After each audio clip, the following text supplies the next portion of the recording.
Is AI an existential threat to humanity, or is it a tool that's going to revolutionize businesses, give us new productivity and efficiency? Well, this is a big raging topic and debate. And so I am going to bring on an AI expert today, Hamad Shahbazi. We're going to talk about many things in AI, and he is somebody we should listen to. He's been a tech investor, tech founder for over 20 years. He founded TIO Networks, which was acquired by PayPal for over $300 million. He's done over 70 M&A deals valued over $2 billion. And now he's the founder and CEO of Well Health, which is using AI to revolutionize healthcare. Maybe what I see as the potential biggest opportunity we have. So we're going to talk about, is AI an existential threat to humanity? Will governments regulate it out of existence, or how should they manage that? Are large language models, LLMs, really AI or not? We're going to look at what are the biggest areas, the biggest disruptors that AI is going to make. We're going to look at healthcare problems. Health is one of the biggest problems in the United States and the world, really, for that matter. How can AI really help solve that? And as you probably know, the really two areas I focus on investing is Bitcoin and AI. And so from an investing lens, how should we look at AI companies to make huge potential returns and sidestepping all the risk? It's a conversation I've really been looking forward to. I'm so happy to have Hamad on. So let's just go ahead and just jump right into it. We're going to talk about this. Hamad, thanks so much for joining me today. Mark, it's a pleasure to be with you. Yeah, so big topics, something that, has kind of caught the whole world by storm over the last couple of years since OpenAI came on the scene. Something I definitely focus on. My main areas of focus is sort of Bitcoin and AI. And I'm really interested in, let's just start, man. Let's just dive right into the deep end of this, because we kind of have like two different camps here. And I feel, being a tech investor and someone who studied technology cycles, really, at the Industrial Revolution, we had the Luddites, and the Luddites were people that were afraid of the power loom because it was going to take away jobs. And so we always have, every time there's new technology, there's the Luddites, the people that are afraid of the technology. You're working with AI, and the big question we have is AI this existential threat to humanity, or have we all just grown up watching The Terminator and we have this fearful vision or view of that? What's your take? Yeah, look, I think it's both of what you said. I think it is.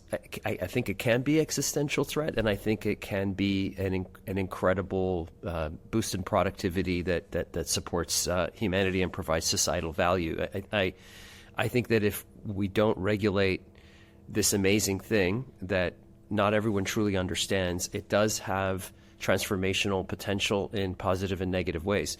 And this is no different than what we've seen in terms of regular internet technologies. They've created vast improvements in productivity for us, but also they've created new attack vectors that people are using to steal our information and cause havoc in the world. I don't think AI is any different. I think it just creates a much bigger potential, just given how intelligent it really is, and the potential that it has in order to do incredible things and to wreak even more havoc in our lives. So yeah, I'm a big proponent. I suppose I support the thesis that guys like Elon Musk have out there, where they're very, very worried about how quickly this is developing, but also there's a recognition that it can do an immense good in the world too, and drive productivity. So you look at technology as more of a tool, and a tool can be used for good or bad. I can use a screwdriver to fix a car, or I could stab somebody with it, right? It's like, I guess that's what you're saying? Absolutely. I think that's fundamentally what technology is. And each time one of these things comes along, I think it drives a lot of transformation in our lives, in work, and even how we operate as private citizens. and that productivity is something that both can be used for good or bad. Those tools can be, and so it's unfortunately we can't just reserve those tools and that productivity for the good guys. Unfortunately, the bad guys also get access to that. For example, I think cybersecurity plus AI, I mean, cyber threats plus AI is a big and challenging issue. Before, what would happen in terms of cyber threats is that you would have these sort of dumb robots going around the internet and trying to open doors and seeing if network administrators left something open or had, easy passwords, and they would just if something opened, they would go in and see what's going on and see if there's any data for them. Now, the algorithms that are looking for vulnerabilities are not just checking for doors being opened. They are they're taking much more complex approaches to identify vulnerabilities in software and network infrastructure, and that's pretty devastating, considering that increasingly all of our information is online. And so I think the only thing that can really help support that is the AI that defends us against the AI that's attacking us, right? So I think this is definitely a tool that's going to be used on both sides of that equation. Yeah, I mean, in regards to that, you're absolutely right. My account got hacked. My Twitter account got hacked. I was locked out for like 5 or 6 months, and these hackers are so aggressive, but also so advanced today, using these AI tools. And it's not just to the point that you said, like going around finding a door. I like that analogy, finding a door to open, but the ability to do deep fakes. And so everything that we know about cybersecurity, which is send me a picture of your ID, send me a video, all those things, now those can be completely faked. And so it's really the entire way that we validate it is now ineffective. So that's interesting. But I want to go back to what you talked about with regulation. You said that, I think you said we need regulation. I'm curious your take on that, just because Ayn Rand, who wrote the Atlas Shrugged, says that when you need to get permission to produce from men who produce nothing. And so what do a bunch of bureaucrats who are 75 years old know about regulating AI, number one? Number two, I just listened to this interview with Peter Thiel, obviously, but for the audience, prolific VC investor in Silicon Valley. I think it was on trigonometry. And he was saying that I'm much more fearful of the world it would take to try to regulate it, because it would require such an Orwellian authoritarian view to try to control this, that's much more problematic. I'm curious your take on that and just the regulation. Yeah, look, I don't think it's an easy thing to regulate, but I think there's low-hanging fruit, and I think this is the area where regulators can get involved and just. I agree. I think you need a light touch, but I think you need a touch. For example, you made a great comment about deep fakes. If someone is calling you, and the performance of these these voice robots is becoming quite good. It's becoming quite smooth, where it's becoming difficult for you to tell the difference between a human calling you and a robot calling you. I think one interesting area where people may want to look for regulation is if a robot is calling you, for it to declare that it's a robot. Don't you want to know if you're talking to a robot or to a human? I think that's important to know, and I think that's just doesn't mean that the conversation has to be less productive, but I think it's an important thing to be able to know that, and that could be regulated. It could say, hey, look, anytime you get a call from a robot, because we're having a more and more difficult time discerning between the two, it ought to declare, or somehow it needs to identify the fact that it is, and so it's stuff like that, to me, that I think help people just navigate this newfangled world that we're dealing with. The deep fakes are a really, really big problem, right? It's becoming very, very difficult to tell whether or not something is authentic or not, right? And there have been fraud that has been perpetrated by virtue of entire boards of directors that have been deep faked in order to convince someone to wire money. Stuff like that is just it's pretty hard to beat. So I think it'd be very helpful, for there to be some of that regulation out there. I mean that sounds pretty reasonable. I mean, obviously we already have laws around fraud, and so if you're deep faking somebody, that's technically illegal already, right? That would be considered fraud. And so having disclosures like that, I think, would certainly be helpful. I could even see the disclosures being needed around, the content creation piece, what am I reading here? Who wrote this, kind of a thing like that? Pretty interesting. Now, I hear some people talk about, And it was a couple years ago, I got a chance. It was an amazing chance to sit down with Naval, who's another prolific VC investor from Silicon Valley. And this was 2 or 3 years ago. And he was talking about the difference of narrow AI versus general AI, and how this narrow AI is really starting to advance like super, super fast. But the general AI, which is, where it can sort of have this general intelligence, it can grow its own, hasn't really advanced at all.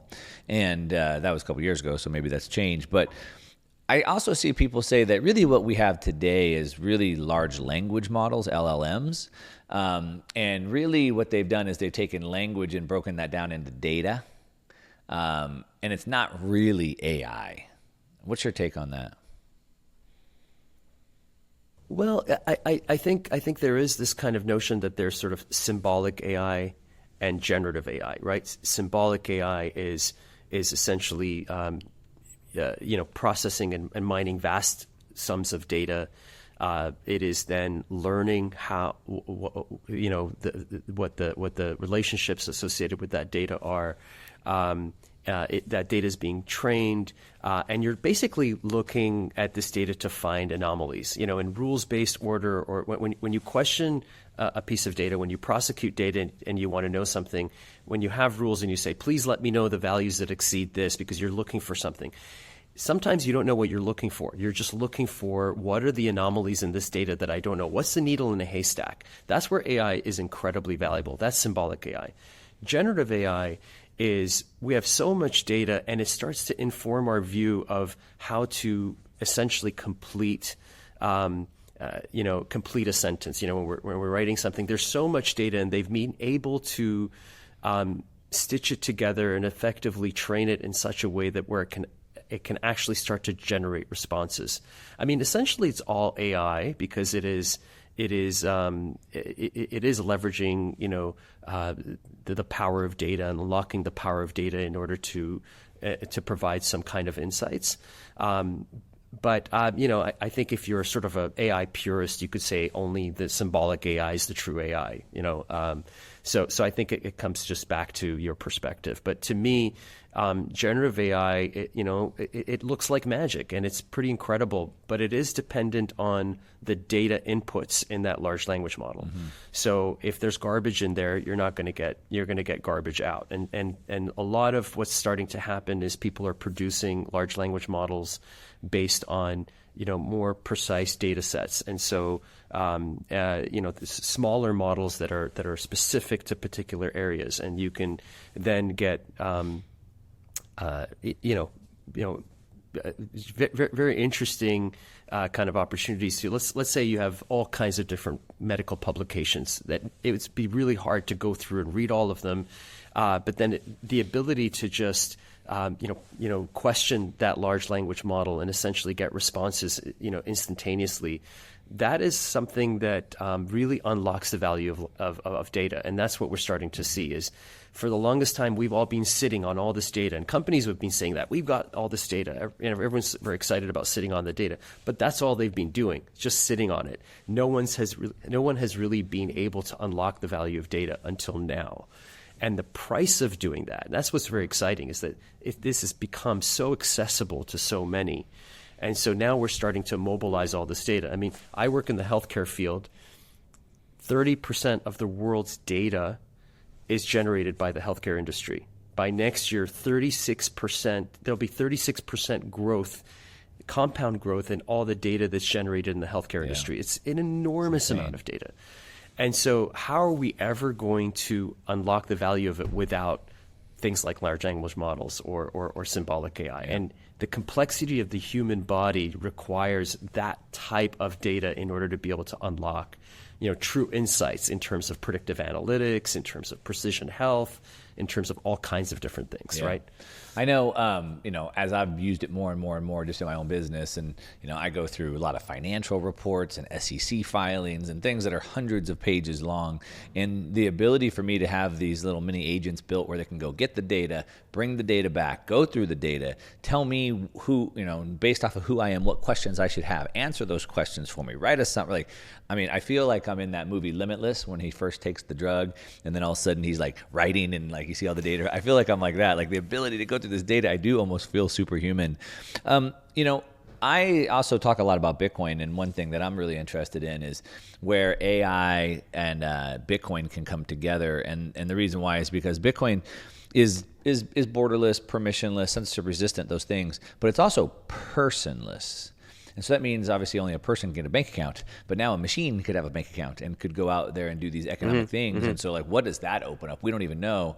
And it's because that humans are no good at imagining the future, because we can only imagine better versions of what we have today. But when we have new building blocks, it builds things we didn't imagine. And so I'm just curious, again, as I just said, we're not really good at seeing the future because we don't have these new building blocks. But from your vantage point, 20 years in technology, and as a founder, M&A, et cetera, what do you think are some of the biggest areas or maybe businesses or industries that will be disrupted by AI? You mentioned healthcare. I think that's a big one right off the bat. I'm curious, where do you think will be probably the most affected by this AI transition that we're in?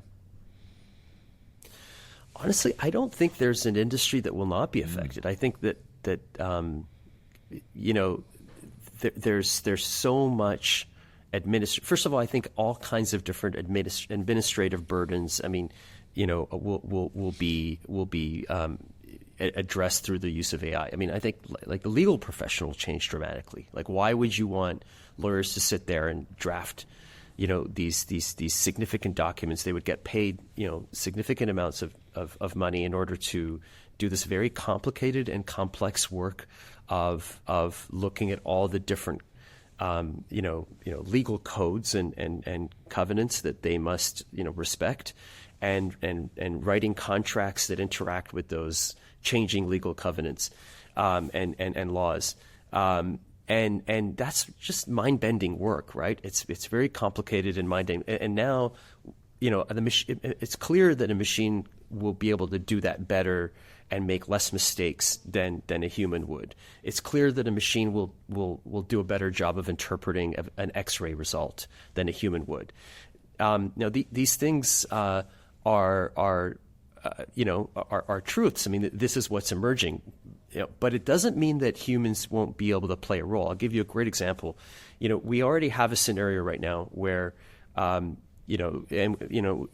we interact with humans who are administering computers, and we've actually seen this for many years. This is when we get into a plane and we fly somewhere.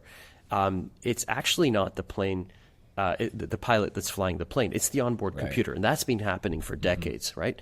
But we, for some reason, would still feel a lot more comfortable with the humans there, right? Because we do know that as advanced as technology can be, it can glitch. And that's when you need to have kind of the spatial reasoning and all the kind of gifts that humans have in order to be able to integrate information in terms of sanity checking what's going on and keeping an eye on this on computers and making sure that they're doing what they ought to do. And that's essentially, I think, what our role is going to start to be. It's not necessarily doing all that low leverage work, but really overseeing technology, being almost a concierge for that technology, knowing how to use it, knowing how to unlock its value. And also that could open up opportunities for us to provide better service. So, for example, if you're a doctor, if you have disease detection algorithms and all kinds of things that are helping you in that diagnosis, instead of typing and taking notes and working on administrative things, you can spend a lot more time looking at your patient and spending time looking in their eyes, examining them, touching them. There's been data that's shown that doctors that touch and pay attention to their patients have higher patient outcomes. Just think about that.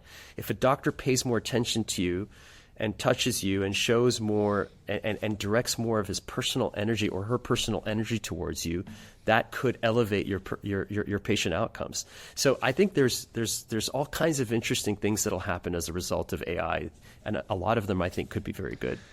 Yeah, I can see that. You know, you talk about the legal field. I mean, any of these information fields for sure, right? But the legal field, there's so much data to go through. And so I remember my uncle was an attorney, and man, he got so tired of being an attorney because he said all he did was read. Like, you're constantly just digging through books trying to find case law, precedents, things like that. So there's just no way a human can go through that much data and obviously retain it. And same in the medical field. I mean, we have medical fields all over the world in all these different cases, and there's just no way for someone to get all that data, but the machines can.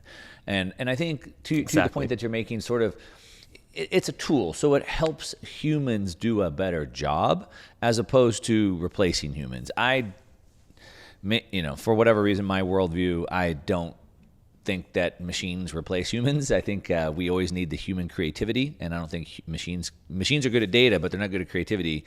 And so it'll always be, how do humans use the machines? And so I think from that perspective, it can help us do much better. Now, the legal field is, last night I saw Tucker Carlson and RFK Jr. live, and they were bashing attorneys and these leeches and whatever. But on the medical side, that's like life and death, man. Right? That's like life and death. It's super important. I heard Peter Diamandis. He's an MIT grad, prolific tech guy for everybody listening. Peter Diamandis said that he thinks within 5 years it would be medical malpractice to practice medicine without using AI. What do you think about that quote? I think he's got a point. I don't know what the time scale is, but I do think he's right in that disease detection and just patient care will improve so significantly as a result of AI technologies, and this will be somewhat dependent on there being enough data on the patient. If you don't have any data on the patient, then you're going to have to examine them, and you're going to need to rely on those skills that you learned in med school and whatnot. But the data footprint on a per patient basis is increasing so much, and most of us have a lot of medical history, tons and tons of PDFs, lab reports, hospital printouts, all kinds of stuff. All that is coming into a patient record, and our company Healwell AI, which is an investee of Well, it's a company that we have a strategic alliance with and have a path to control with, is able to use that EHR data to actually identify, the stage of cancer that you may have, or detect very rare, cancers. And I mean, the kinds of things that we've been able to do now, written in medical publications, esteemed medical publications, is pretty incredible. And so I would agree that if you at a certain point are not using these, medical co-pilot technologies, AI co-pilot technologies, you are probably providing a vastly inferior quality of service, especially as these things come of age.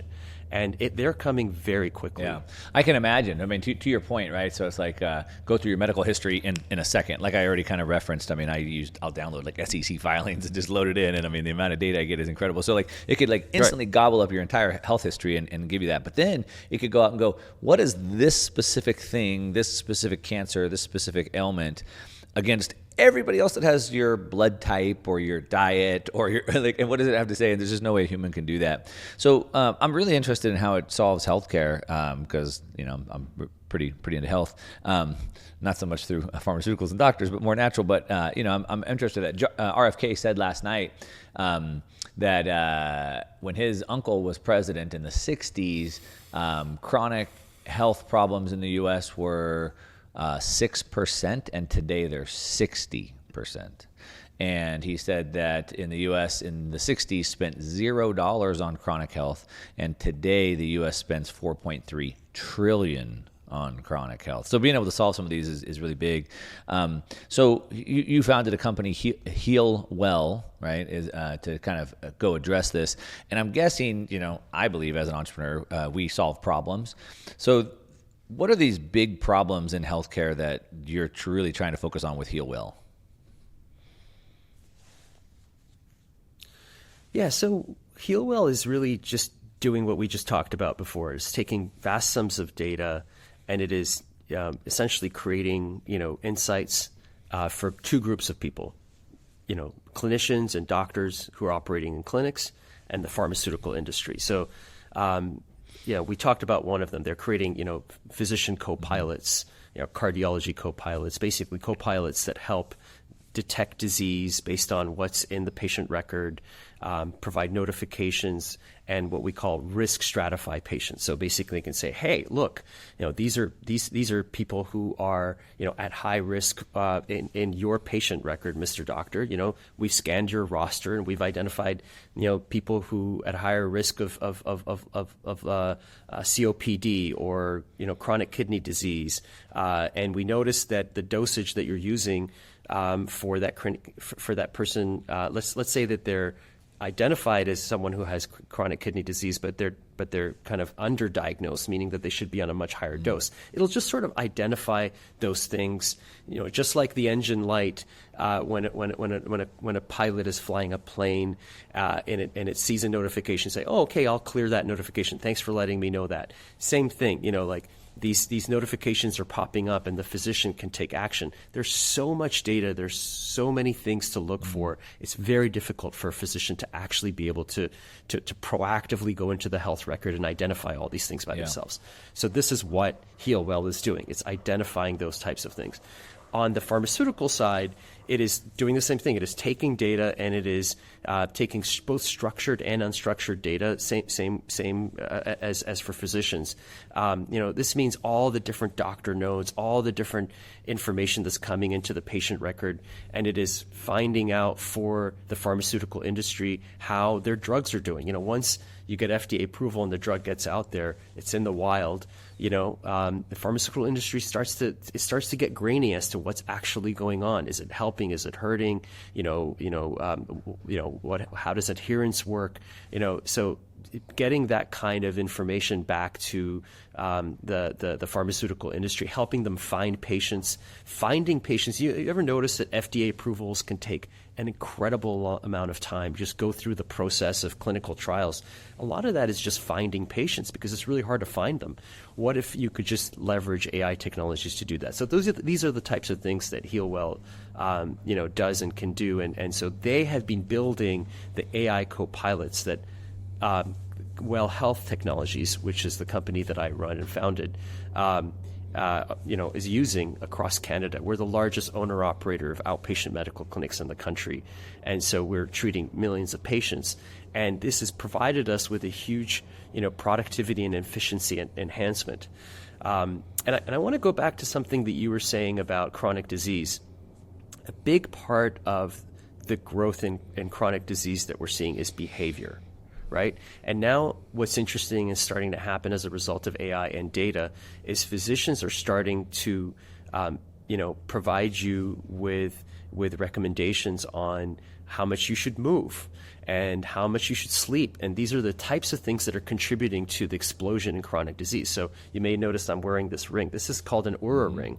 This tracks my heart rate variability, resting heart rate, even temperature, even looks at a little, detects a little bit of moisture, and it's able to assess, my movements, my activity levels, my sleep. This data starts to become a treasure trove of information. You start to now in the future. You mentioned Peter Diamandis and his commentary around data and people, doctors not using co-pilots within 5 years. Imagine being able to take this, this quality of data and plug it into the health record in addition to all of the other data that you have. This is when things, I think, start to get very, very interesting because you have this dramatic amount of user-generated data, but with very precise tools like this ring. That you should see the amount of componentry and electronics in this ring. It's frankly amazing. I heard the CEO of this company speak around COVID, and he was saying that his company was able to detect COVID better than some of the tests that were out there, just basically due to the signature of things like temperature, heart rate, and heart rate variability, and all those things that they would see. They could essentially, with very high acuity be able to identify someone who would have COVID. So this is kind of where we're going, and I think it's pretty exciting. But I think it comes back to behavior. Everyone's looking for the magic bullet in healthcare. The magic bullet is your behavior, and so and I think RFK brings up a good point. And how we beat this, unfortunately, has less to do with our healthcare ecosystem, and has more to do with our personal commitment to ourselves in order to empower ourselves to better health. And so I know that's a whole other conversation. But it's a great point, though. I mean, we have to take responsibility for our health, and really it starts with us. The problem is the education, and there's no education around that. So I think, if I'm not mistaken, your company Healwell also isn't just for doctors to diagnose better, but I think it also maybe helps patients as well. Is that right? Or, I mean, is it something that I could use to get better insights into my certainly health? Yeah, I mean, that's right now we don't have a direct-to-consumer site or service, but that's something that's likely where we'll head at some point in time. Right now, we're a B2B company that develops these technologies and deploys them to hospitals, to clinics, to the pharmaceutical industry. We help them orchestrate clinical trials, and are basically modernizing, digitizing, and AI enabling clinical trials so that we can speed them up and we can get to that point a lot more quickly. It's really in the roadmap, kind of applying that vector of AI to a number of different areas in healthcare. One thing that I study technology, and I study technology cycles, and I notice they always have this like dependable pattern, repeatable pattern of sort of how they roll out, maybe what we'd call the diffusion of innovation. And so, you have this disruptive technology, and then there's some, people that are against that disruptive, maybe like the Luddites. We get over the chasm. And I'm just curious your take on how it's disrupting the medical space. I believe, you already have people using this, right? I mean, thousands of people are already using this. I could see where doctors would be like, oh, I can't use that AI. I've been doing this for so long. I'm curious, since you already have, I believe, thousands, go ahead and correct me if I'm wrong on that, but how has that been getting them to adopt this disruptive technology, and how fast is this growing? Or you're growing with it? That's a really, really good question. So there are a couple different things that I'll unpack here. First of all, there's a lot of change management difficulty with physicians. That a lot of that has improved since COVID. Doctors were initially very fearful of any digital technology that would review their data. The view from a physician's perspective was, I'm going to have some kind of big brother reviewing my work to identify areas where I made mistakes. And when it comes to people's health, that's a very touchy thing. Unfortunately, doctors receive a lot of flack for that. Say, hey, you made a mistake. You caused a loved one of mine to be hurt or what have you. So there was this sort of extreme fear that I don't want my data to be scanned. I don't want anything to do with this thing. I just want to be a doctor. I want to see patients, and I want to go about my way. I think what happened with COVID is that because we went from very low percentage of telemedicine to very high percentage of telemedicine, due to physical distancing requirements, suddenly physicians needed technology. If they weren't on telemedicine, if they weren't trusting digital systems, if they weren't digitally enabling themselves, they were suddenly not able to practice. So they had to get a lot more entrenched and engaged with digital technologies. And I think that sort of helped them understand these technologies a little bit better, and it helped diffuse some of the fears. But I also think, doctors, like the rest of us, are consumers of these technologies. So they're using ChatGPT, they're using all these things, and they're starting to recognize that there's enormous productivity enhancements that come with this. And I think it's somewhat generational too. Now we have way more millennial and Gen Z doctors, right? And so they operate very differently than Gen Xers. And so one of the reasons why I started at the time is that I was in 2017, I was just sort of shocked to see how little digitization and modernization there was in healthcare. And I thought, this really strange. I mean, like most other industries have been entirely disrupted with this technology. And my view is, well, look, it's going to happen. It just hasn't happened yet. No industry evades digitization and modernization.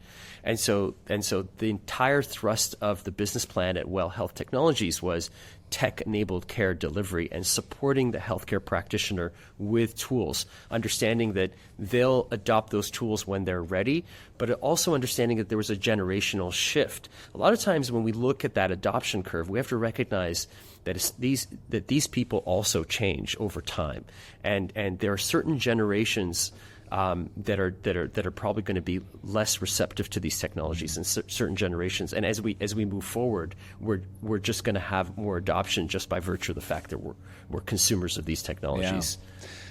Yeah.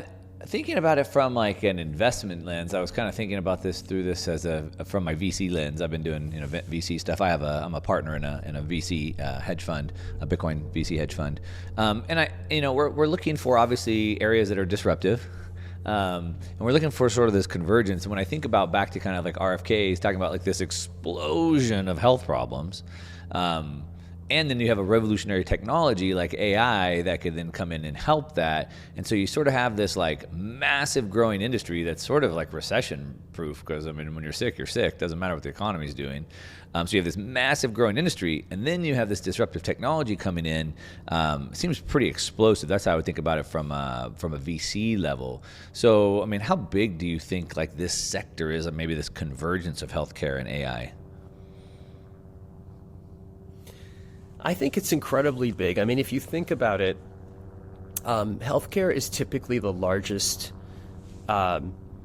component of our services economy, of our economy overall, in most industrialized nations. So in the United States, we're talking about, depending on how you size healthcare, it can be anywhere between $3 and $5 trillion a year, typically with pharmacy being worth about 15 to 20% of that, right? And so now let's think about $3 to $5 trillion in reference to the defense industry. We know that, for example, the United States spends, a significant amount of money on national defense. So national defense is about $7 to $800 billion a year. And so we're talking about healthcare being multiples of national defense. Yeah, crazy. When you kind of understand the context of just how big healthcare spending is, you start to recognize that even niches in healthcare are worth multiple billions of dollars. You can go down rabbit holes in the healthcare industry and find significant opportunities. You mentioned something earlier that I think is going to be a bigger deal, and that is educating consumers and helping them with their behaviors to improve their health. So once people start to understand that their behavior is a very big part of their health care, and we need more and more tools to empower people to make better decisions. And I think that is a big business opportunity. And I think it will involve your personal data. I think it will involve personal co-pilots that will help us run our lives better. I also think that we are going to see a significant rise in robotics. Back to what you were saying earlier about the disruptive potential of robots and AI. I mean, it's there. It used to be that people would say, well, if you're a hairdresser or dentist, don't worry, you're always going to have a job. There's never going to be a robot that'll be able to do that. Sorry, not true. Now there's likely going to be and robots being developed that can essentially do anything. There's already home cooking robots available. There's already robots that you can acquire that'll do housework for you. Tesla is working very hard on solving those types of problems, but there's enormous VCs and startups, and there's going to be some winners in that space that will create multi-trillion-dollar companies. So I think it's an incredible space. I think it'll help a lot of people, but I think, again, it'll be a tool that'll be used for good and bad. So we have to now worry about, is my robot going to get hacked and come and kill me? I assure you that'll happen. Yeah. So that's a pretty scary thought, right? Yeah. Right? So we have to start thinking about, how do we protect ourselves? Again, this is a tool. We're going to acquire tremendous types of robots that are going to help us in all kinds of different aspects of our lives. And then and likely in 5 or 10 years, we're not even going to drive anymore. There's going to be a robot driving, and we're going to get in, and we may even, cars will be designed differently. They'll be designed with beds so that we'll be able to sleep if we're going, for a longer commute or what have you. So really, I mean, we're at a very interesting inflection point, I think, with all this coming together. And when I say this, people say, well, aren't we always at an inflection point? And I say, well, not really. I mean, there are people. I heard Mark Andreessen talk about this in a speech of his, that had been working on this problem of generative AI for their whole lives. So they went to school, they did their master's, their PhD, and then they worked for decades working on this problem, and they never saw it come to fruition. And they were scientists and researchers and extremely smart people that for decades and decades were working on this, and then suddenly it came together. So we live in a very, very interesting world, and it's about to get a lot more intriguing. I mean, as ChatGPT, as OpenAI drops new releases, we're going to constantly be surprised and exhilarated by this. Yeah. But also it's going to we should be heightening our defenses against some of these innovations as well, and just trying to figure out how to make them safe. Yeah.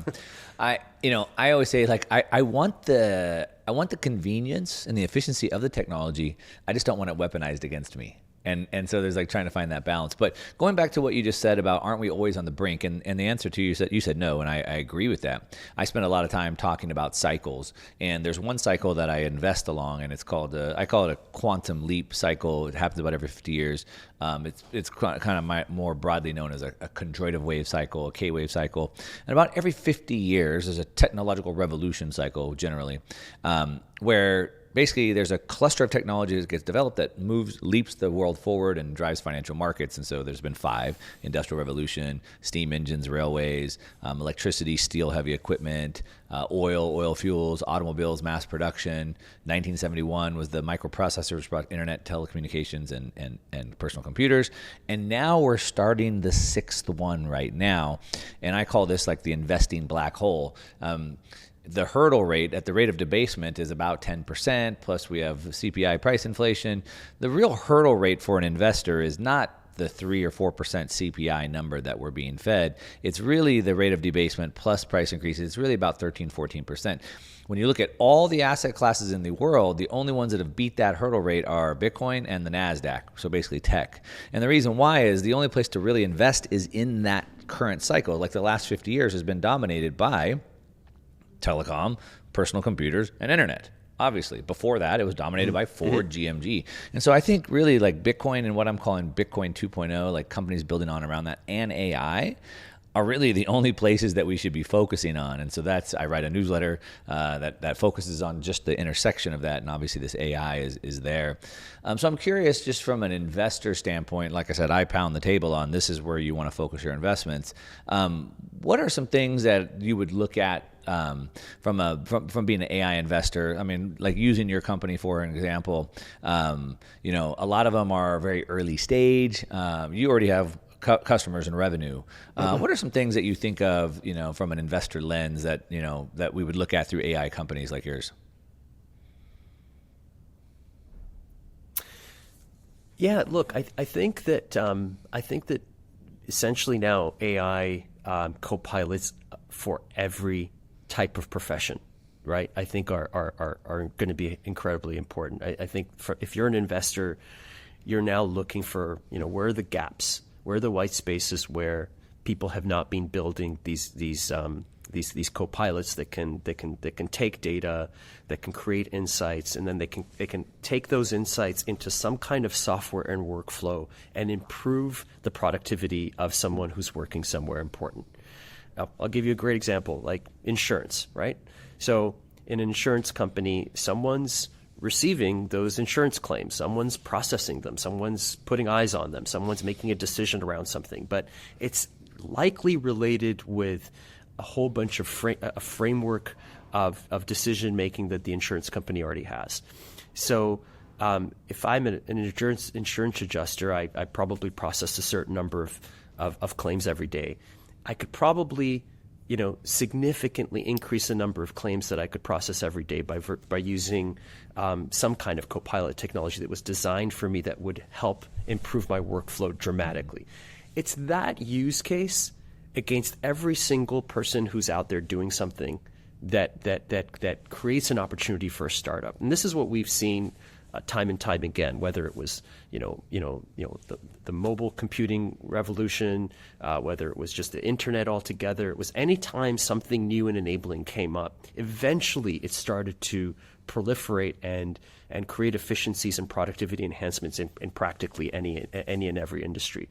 And I think AI is probably a more important one because of its ability to take very complex sets of data and information and create very simple insights that can be used by humans.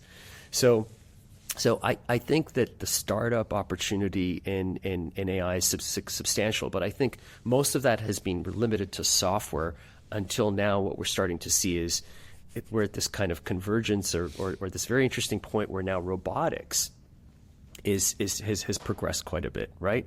And so we've all seen those videos of that robot that now is doing backflips and balancing itself on beams and stuff like that. Whereas like a few years ago, if you pushed it, it would just fall down.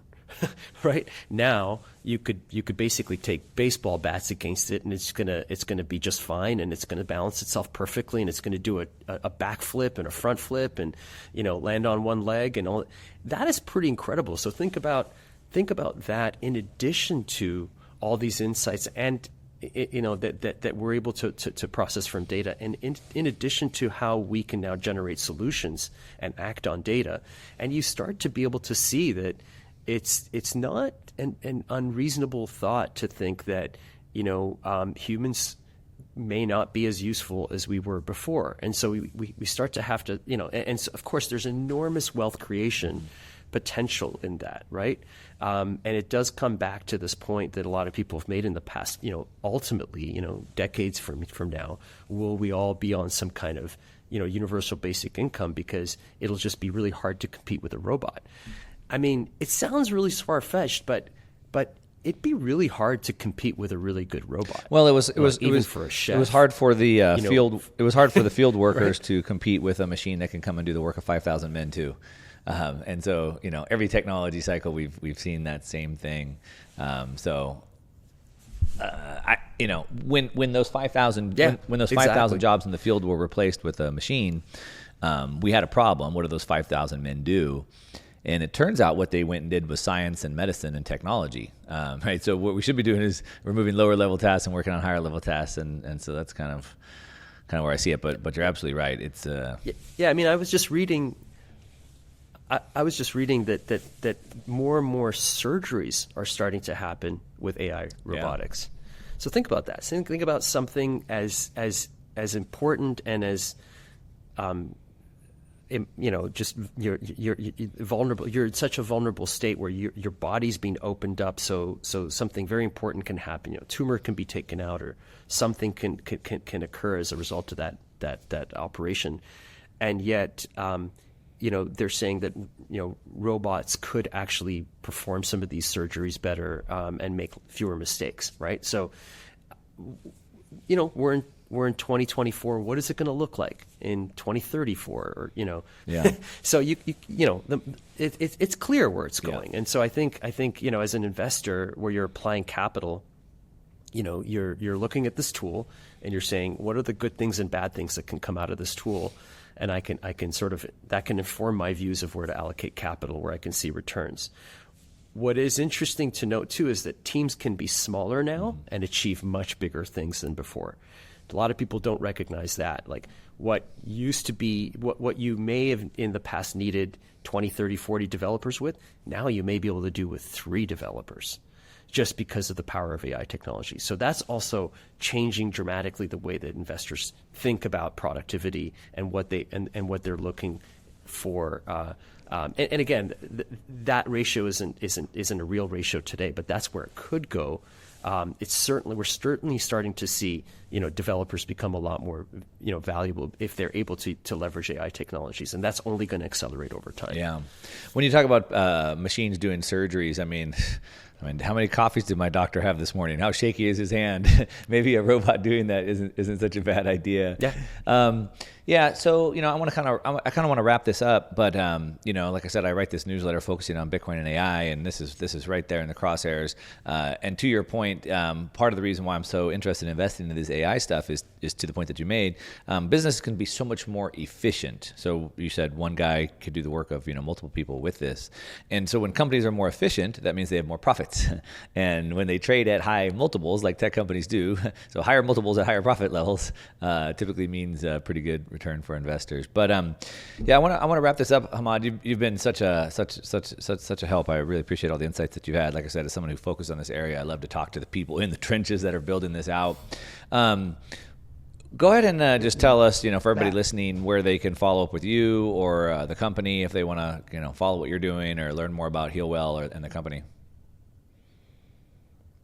Yeah, no, absolutely. Thank you very much. It's been awesome to talk to you, and I share your enthusiasm around Bitcoin, crypto, and how that converges with business. I actually think a lot of incentive models are going to be solved by combining crypto and real world problems. For example, incentives around our health. One of our co-founders in the Healwell project, Brian Pace-Braga, I talked to him about this a lot. He has a real vision that there may be a token in the future that we collect as a result of basically executing on things that are good for us, good behaviors in our lives. Go for a walk, go for a run, go for a swim. We collect tokens, and somehow that gives it's called health, but yeah. I'm kidding. Yeah. Yeah, no, exactly. Well, those types of business models are already proliferating, but I think they're going to get even more sophisticated with time. But look, yeah, we're Well Health Technologies. We are, our company website is well.company, not .com, but .company spelled out, and then Healwell.ai. I'm the chairman of Healwell and one of the co-founders of that, and we're on Twitter. Instagram, all the different socials, we got handles in all those. So, and feel free to engage with me. I'm just Hamid at Well, Hamid at Well.company. And, it's been a real pleasure to talk to you. Really love the way that you approach these problems and think about them. And you have a great podcast, and it's an honor to be with you. Yeah, thanks so much. And you're also a publicly traded company on the Toronto Stock Exchange, I believe, as well, right? So that's Well, W-E-L-L. If you want to look I should have mentioned that. On the Toronto Stock Exchange, we trade at as well.to, and Healwell trades as AIDX.to. So why AIDX? So AI, and then DX is the abbreviation for diagnosis. So AIDX.to, and we also trade on the OTC. I think Wells is WHTCF. And here, let me get. For everyone listening, we'll go ahead and make sure to link that in the description and the show notes down below. So make sure you can go. Yeah, find we'll put that. in the link there. Yeah. But yeah, we trade on the OTC. We'll get you those links, those tickers as well. Perfect. Well, Hamad, again, I really appreciate you taking the time to talk to me. I loved, like I said, talking to the founders in the trenches. It's important for me as an investor to kind of get in and dig in. So anyway, thanks so much for doing that, and really just overall, I mean, what you're doing to improve health, because like I said, it's a massive growing problem, and so I appreciate founders going and attacking big problems. Thank you. I really appreciate that. All right. Thanks so much. Thank you.